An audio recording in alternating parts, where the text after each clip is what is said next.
आप सभी का स्वागत है एक ब्रांड न्यू वीडियो में। और आज इस वीडियो में हम एक प्रॉब्लम सॉल्व करने वाले हैं जिसका नाम है ग्रेटर ऑन राइट साइड। ठीक है, तो इस क्वेश्चन को बहुत ही ध्यान से समझिएगा आप लोग, क्योंकि बहुत ही इंपॉर्टेंट है ये और ट्रिक क्वेश्चन है ये। ठीक है, यहाँ बेसिक लिखा उस पर मत जाइए। ठीक है, तो ट्रिक क्वेश्चन है। तो क्वेश्चन को रीड करते हैं हम। हमें एक एरे दिया रहेगा जिसका नाम एआर रहेगा, उसका साइज एन रहेगा। हमें रिप्लेस करना है हर एलिमेंट को, ठीक है, उसके नेक्स्ट ग्रेटेस्ट एलिमेंट से। इसका क्या मतलब है? Greatest element on it's right side, एक एलिमेंट के राइट साइड में जो सबसे बड़ा ग्रेटेस्ट एलिमेंट होगा उससे हमें उसको रिप्लेस करना है एरे में। जो हमारा लास्ट एलिमेंट रहेगा, ठीक है, उसके बाद तो कोई एलिमेंट रहेगा नहीं, तो हमें लास्ट एलिमेंट को -1 से रिप्लेस करना है। इसका एग्जांपल देखते हैं। जैसे n की वैल्यू 6 है मान लो, तो यहाँ पे देखिए 1 2 3 4 5 6 एलिमेंट है। अब ये जो 16 है, इसके राइट में सबसे ग्रेटर एलिमेंट कौन सा है? देखो तो 17 है, हमें दिख रहा है। ठीक है, 17 से रिप्लेस कर दिया हमने। अब 17 के राइट में सबसे ग्रेटेड क्या है? तो 5 है, तो 5 से रिप्लेस कर दिया। अब 4 के राइट में सबसे ग्रेटेस्ट क्या है? 5 है, तो 5 से रिप्लेस कर दिया। अब 3 के राइट में सबसे ग्रेटेस्ट क्या है? 5 है, तो 5 से रिप्लेस कर दिया। अब 5 के राइट में सबसे ग्रेटेस्ट क्या है? 2 है, तो 2 से रिप्लेस कर दिया। अब 2 के राइट में कुछ है ही नहीं, तो हमने -1 कर दिया। ठीक है, ये यहाँ एक्सप्लेनेशन दिया हुआ है। अब एग्जांपल 2 देखते हैं। n की वैल्यू 4 है, देखो 2 1 2 3 4 चार एलिमेंट है। अब 2 के राइट में सबसे ग्रेटेस्ट 9 है, तो 9 से रिप्लेस कर दिया 2 को। अब 3 के राइट में 9 सबसे ग्रेटेस्ट है, तो 9 से रिप्लेस कर दिया। अब 1 के राइट में 9 सबसे ग्रेटेस्ट, 9 से रिप्लेस कर दिया। और 9 के राइट में तो कुछ है ही नहीं, तो -1 आ गया। तो ऐसे हमने इसको सॉल्व कर लिया। आई होप आप लोग क्वेश्चन समझ पाए होंगे। ठीक है, हमें ना तो कुछ रीड करना है ना तो प्रिंट करना है, हमें सिर्फ इस फंक्शन को कंप्लीट करना है जो ARR ले रहा है और n में। ध्यान देने वाली बात है कि expected time complexity of n होगी और एक्स्ट्रा स्पेस यूज नहीं कर सकते। कंस्टेंट 10⁵ है और 10⁶ मतलब कि इंट इंट काम कर जाएगा, लॉन्ग की जरूरत नहीं पड़ेगी। ये अमेजोन में पूछा गया है, इसलिए ध्यान से करिएगा इस क्वेश्चन को। चलिए अपन एक काम करते हैं, मतलब मैं तुम्हें मैं क्या सोच रहा हूँ, मैं एक तुम्हें नाइव अप्रोच बताता हूँ। ठीक है, मैं उसका कोड नहीं करूंगा, तुम लोग को एल्गोरिथम बताता हूँ। अपन क्या कर सकते हैं ना, दो फॉर लूप बना सकते हैं। ठीक है, एक फॉर लूप चलेगी 0 से लेके n-1 तक, यानी कि 16 से ले, और दूसरी चलेगी i+1 यानी कि एरो 1 से यहां से लेके यहां तक। तो जो इनर वाइल लूप रहेगी ना, वो क्या करेगी? इनका मैक्स फाइंड करेगी कि 17 बड़ा है कि 4 बड़ा है कि 3 बड़ा है कि 5 बड़ा है कि 2। तो जो मैक्स को स्टोर कर लेगी, और जो मैक्स निकल के आएगा इनर लूप से, उसको वो फर्स्ट वाले एलिमेंट से स्वैप करा लेगी। फिर लूप चलेगी आउटर वाली 17 से 2 तक। ठीक है, और दूसरी लूप चलेगी 4 से लेके 2 तक। अब इसका मैक्स जो क्या निकल के आएगा? 5। तो वो क्या 5 को रिप्लेस कर लेगी 17 से। ठीक है, तो हमने दो लूप बनाएंगे बेसिकली। एक बनाएंगे पूरे ट्रेवर्सल के लिए 0 से लेके n-1 तक, और दूसरी बनाएंगे i+1 से लेके एरे ऑफ i+1 से n-1 तक। तो अंदर वाली लूप क्या करेगी? मैक्स फाइंड करेगी। ठीक है, और जो भी मैक्स निकलेगा उसको AR और 5 से रिप्लेस कर लेगी। बिल्कुल बेसिक सॉल्यूशन है। O N multiply by N, इसकी कॉम्प्लेक्सिटी यानी ओ एन स्क्वायर होगी, यानी कि क्वाड्रेटिक होगी। तो हमें चाहिए है यहाँ ओ ऑफ एन। तो हम इस वाली अप्रोच को तो नहीं करेंगे, मतलब मैं कोड भी नहीं कर रहा क्योंकि बहुत सिंपल है, तुम लोग करके देख सकते हो। ठीक है, चलो। तो अब मैं क्या कर रहा हूँ, मैं तुम लोग को सीधे जंप आउट करता हूँ कि क्या सोच सकते हैं अपन, उसको ऑप्टिमाइज कैसे कर सकते हैं। मतलब ओ ऑफ एन में हमें सॉल्व करना है, तो एक ट्रिक क्वेश्चन है। तो बड़े ध्यान से कोड को देखना, और एल्गोरिथम को हम तभी समझ पाएंगे। ठीक है, तो मैं क्या कर रहा हूँ कि इसका साइज में कर ले रहा हूँ इतना। अच्छा, अब एक चीज नोटिस करना, ठीक है, एक चीज बहुत नोटिस करना कि क्वेश्चन में अपन से बोला क्या गया है। क्वेश्चन में बोला गया है कि भाई जो हमारा ग्रेटेस्ट एलिमेंट होगा उसको हमें स्वैप करवाना है राइट साइड में, हमारे लेफ्ट वाले, मतलब इस पर्टिकुलर इंडेक्स पे जो राइट में सबसे ग्रेटेस्ट होगा उसे स्वैप करवाना है। तो यार देखो, हमें एक चीज तो पता है यार कि जो लास्ट एलिमेंट है वो हमेशा -1 होगा। क्यों? देखो यहाँ पे 2 -1 पे आया, देखो 9 -1 पे आया, तो हमें ये तो पता चल गया कि लास्ट एलिमेंट तो हमारा हमेशा -1 होगा। ये समझ में आ गया। तो पता मैं क्या कर सकता हूँ, मैं ना पहले एक ऐसा करूं कि मैं पीछे से चलूं, उल्टा चलूं। उल्टे चलने से क्या होगा कि लेट्स से मैं अगर उल्टा चलूंगा इसमें, देखो जैसे 9 1 3 2 में, तो मैं अगर 9 को ग्रेटेस्ट मान लूं, थोड़ी देर के लिए मान लूं, ठीक है, और 9 को स्टोर करवा लूं कहीं पे rmax नाम की वेरिएबल में, राइट मैक्स वेरिएबल में, और मैं कंपेयर करूं कि क्या 9 से बड़ा कुछ है। नहीं है, ये 9 से छोटा है, तो उसको 9 बना दूं। ठीक, उसको 9 बना दिया। फिर बोलूं क्या कि ये 3 9 से बड़ा है? नहीं, छोटा है, तो फिर उसको 9 बना दिया। क्या 2 9 से छोटा है? तो उसको 9 बना दिया। एल्गोरिथम काम कर गई। फिर से देखो, 2 को मैं rmax बना लूं, क्या 2 मेरा 5 से बड़ा है? नहीं बड़ा, तो अब मेरा करंट मतलब अब मेरा आर मैक्स क्या बन गया 5। अब मैंने बोला क्या 5 मेरा 3 से बड़ा है? हाँ बड़ा है, तो देखो मैंने 3 को रिप्लेस 5 से कर दिया, ये 5 कर दिया मैंने, और इसको 2 ही रहने दिया, इसको मैंने 2 ही रहने दिया। समझे क्यों रहने दिया? क्योंकि मेरा आर मैक्स इसके लिए तो यही था, इसके लिए तो मेरा आर मैक्स 2 ही था ना। समझे बात को? हाँ ठीक। ऐसे 5 क्या 4 क्या 5 से बड़ा है? नहीं बड़ा, तो इसको 5 बना दो, देखो हमने 5 बना दिया। अब 17 जो है, 17 हमारा क्या है?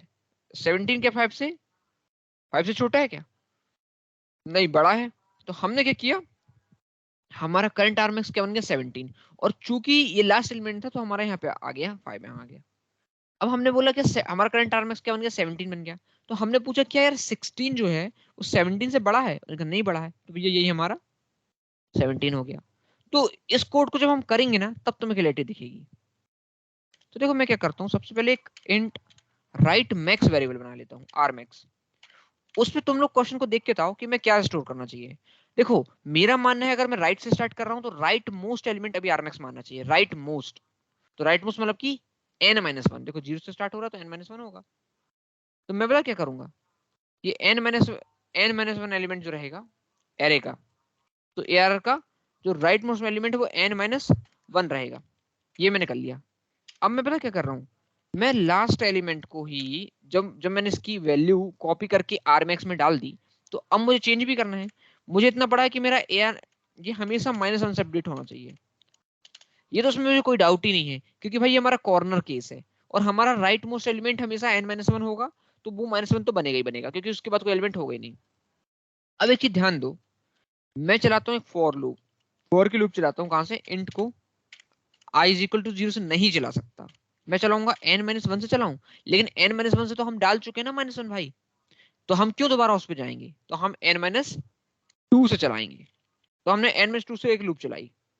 अब कहां तक चलानी उल्टी लूप है, तो i ग्रेटर इक्वल टू 0 तक, क्योंकि हमारे एरे 0 तक जाएगा, और i माइनस माइनस तो मैं कर ही दूंगा।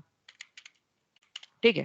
अब एक चीज नोटिस करो, मैं पता क्या करूंगा, मैं एक टेम्प वेरिएबल लूंगा टीएमपी, और इस टेम्प वेरिएबल में क्या डालूंगा, अभी एरर आई की वैल्यू डाल दूंगा।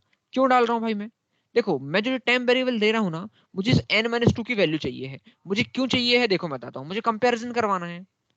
मैंने इसका काम तो हो गया, इसको तो मैंने -1 बना दिया, बट अभी मुझे ये पता करना है भाई कि मेरा 2 को मैंने -1 बना दिया, लेकिन ये 2 कहां पे सेव है, ये 2 कहां पे सेव है, ये 2 सेव काय में है, मेरे आरमैक्स पे देख लो n-1। तो मेरा 2 भी काय पे सेव है, मेरा n-1 पे सेव है। तो मैं मुझे क्या करना है, एक टेम्प वेरिएबल कंपैरिजन करवाना है, तो मुझे एक टीएमपी रखना पड़ रहा है, क्योंकि आगे चल के एरर आई की वैल्यू चेंज होगी। कैसे चेंज होगी देखो, मैं इस टेम्प में मैंने एरर आई की वैल्यू रख दी। अब पता मैं क्या करूंगा, इस एरर आई में मैं डालूंगा मेरे आरमैक्स की वैल्यू। ये क्यों डाल रहा हूं मैं आरमैक्स की वैल्यू, जैसे भाई मैंने ये कहा था ना कि अगर लेट से मुझे बड़ा एलिमेंट भी मिल जा रहा है, जैसे 9, मेरा 9 को तो मैंने -1 बिना देखे अंदर कर ही दिया, ठीक है, बिना सोचे कर दिया। अब 1 छोटा है ना 9 से, हाँ, तो मुझे इसको 9 कर दिया। तो मुझे देखो मेरी आई की वैल्यू को अपडेट तो करना ही है ना आरमैक्स से, भाई मेरे एरर आई को मुझे अपडेट तो करना ही है ना एवरी केस में। देखो यहाँ पे ये 3 छोटा था, देखो 2 तो -1 बन ही गया, उसमें कोई डाउट नहीं था। अब मेरा जो 5 था वो 5 2 से बड़ा है, उसके बाद मैंने अपडेट तो कर ही दिया ना, लेकिन भाई 2 को तो डाल ही दिया, क्योंकि राइट वाला 5 के लिए राइट मोस्ट सबसे बड़ा क्या है, 2 है भाई, तो मुझे अपडेट तो करना ही पड़ेगा ना। ये इस लॉजिक के कारण, इस रीजन के कारण मुझे एक टाइम वेरिएबल बनाया, और ये मैंने ये किया कि यार आई में बिना सोचे समझे मैंने आरमैक्स डाल दिया। समझ में आई? अब मेन खेल है यहाँ पे, मैं एक इफ कंडीशन लगाता हूँ कि भैया अगर तुम्हें मेरे आर मैक्स से छोटा, जैसे मेरे आर मैक्स से छोटा, अगर मेरा आर मैक्स से बड़ा कुछ मिल जाए, अगर तुम्हें मेरे राइट मोड मैक्स से अगर बड़ा कहीं टेम्प में मिल जाए, कहीं एरे की आई की वैल्यू मिल जाए, हम डायरेक्टली एरो ऑफ आई यहाँ क्यों नहीं डाला, क्योंकि हमें अपडेट करनी थी वैल्यू। अगर हम यहाँ डायरेक्ट एयर ऑफ आई डाल देंगे तो हमारा क्वेश्चन क्या होगा कि हम बिना अपडेट करे उसी को चेंज कर देंगे। दैट्स व्हाई हमें एक टेम्प वेरिएबल रखना पड़ रहा है, और फिर हमें आरमैक्स, क्योंकि आरमैक्स की वैल्यू तो अपडेट करनी थी ना एआरआई में। तो भाई देखो जो हमारा एआरआई था वो क्या बन जाता, आरमैक्स बन जाता, तो पूरा क्वेश्चन ही गलत हो जाता, R max less than R max false हो जाता। समझे? ठीक है। तो हमारे आरमैक्स अगर छोटी वैल्यू है तो हमें कुछ नहीं करना है, हमें अपने आरमैक्स को ही टेम्प बना देना भाई, टेम्प के अंदर जो वैल्यू है इतना सा, ये बेसिक सा छोटू सा लॉजिक है हमारा ये वाला। और देखो अगर मैं इसको सबमिट करता हूँ 140 पे जाके, ये कंपाइलर रन मैंने किया, तो देखो ये कहाँ पे फट रहा है हमारा कोड। हम्म, क्या बोला भाई, बोला यार एन-2 क्या होता है दोस्त। ओके, बोला ये मत लगाओ। उसने कहा ठीक भाई, चलो नहीं लगाया, सिंटेक्स एरर है, ठीक है। तो उसने बोला भाई ये एरर था, ये एक्सपेक्टेड आउटपुट आना था ऐसा, आपका आउटपुट ये आ रहा है। हमने कहा ठीक। मैंने कहा सबमिट मारो यार, कितने टेस्ट केस हैं, देखते हैं सबमिट होता है कि नहीं। 300 टेस्ट केसेस हैं, एंड यहाँ पे अभी 300 चल रहे हैं, ठीक है। 300 चल गए हैं, 0.27 सेकेंड इसमें लगे। तो मेन लॉजिक पता क्या है, देखो मेन लॉजिक क्या है। क्वेश्चन ये बोलता है हमारा कि लास्ट एलिमेंट जो है ना हमारा, देखो क्वेश्चन हमारा ये बोलता है जो लास्ट एलिमेंट है ना, वो हमेशा -1 होना चाहिए, तो हमने उसको कर दिया। और आरमैक्स को भी हम लास्ट एलिमेंट ऑफ एरे मान रहे हैं, यानी कि n-1। जब मैंने n-1 को यूज कर लिया है, तो मैं n-2 से स्टार्ट करूंगा, उल्टे जाऊंगा तो उल्टे जाने के लिए मैंने ये लगा लिया। अब मुझे टेम्प में इसलिए स्टोर करवाना पड़ रहा है, अगर मैं स्टोर ना कराऊं तो मुझे यहाँ अपडेट भी तो करना ना आरमैक्स को आई पे। इससे फर्क पड़ ही रहा है कि वो ग्रेटर है कि छोटा है, ग्रेटर हो चाहे छोटा हो, मुझे हमेशा आर मैक्स की वैल्यू अपडेट करनी है एरे ऑफ आई में। क्यों? क्योंकि भाई जो 5 के लिए 2 छोटा हो चाहे बड़ा हो, हमें 2 यही डालना ही पड़ेगा, देखो 2, समझे ना। 3 के लिए 5, मतलब जब एक एलिमेंट बस बचता है ना एरे में, तो अपडेट करना ही पड़ता है उस चीज को। तो दैट्स वाई मैंने यहाँ टेम्प वेरिएबल लेके एयर फाइव में ये आरमैक्स को अपडेट करना है, इसलिए मैंने एक टेम्प वेरिएबल अलग से लिया, ठीक है। और आरएमएक्स की वैल्यू मैंने इसमें एयर ऑफ में अपडेट कर दी, और मैंने बेसिकली कुछ सिर्फ चेक कर दिया कि मेरा जो टेम्प था वो क्या भाई आरएमएक्स से छोटा बड़ा है क्या। अगर बड़ा है तो भाई हमें पता चल गया कि हमें नया आरएमएक्स मिल गया है, तो हमने नया आरएमएक्स को अपडेट कर दिया। और ये पूरा क्वेश्चन देखो एक ही लूप चली, कहाँ से चली, ओ n/2 तक चली, ठीक है, क्योंकि n में तुमने स्टोरी करवा ली थी, ठीक है। तो ये ओ एन टाइम्स चली मतलब है ना। तो हमने इसको लीनियर कॉम्प्लेक्सिटी में कर लिया। इस कोड को अभी वीडियो पॉज करके देख लो, एक दो बार ड्राई रन करके देखो, तुम्हें समझ में आ जाएगा। अगर समझ में नहीं आता तो कमेंट सेक्शन में डाउट पूछो अपने, ठीक है। वीडियो को लाइक करो और चैनल को सब्सक्राइब करो और वीडियो को शेयर करो, ठीक है। मिलते हैं नेक्स्ट वीडियो में, तब तक के लिए bye bye guys and thank you so much.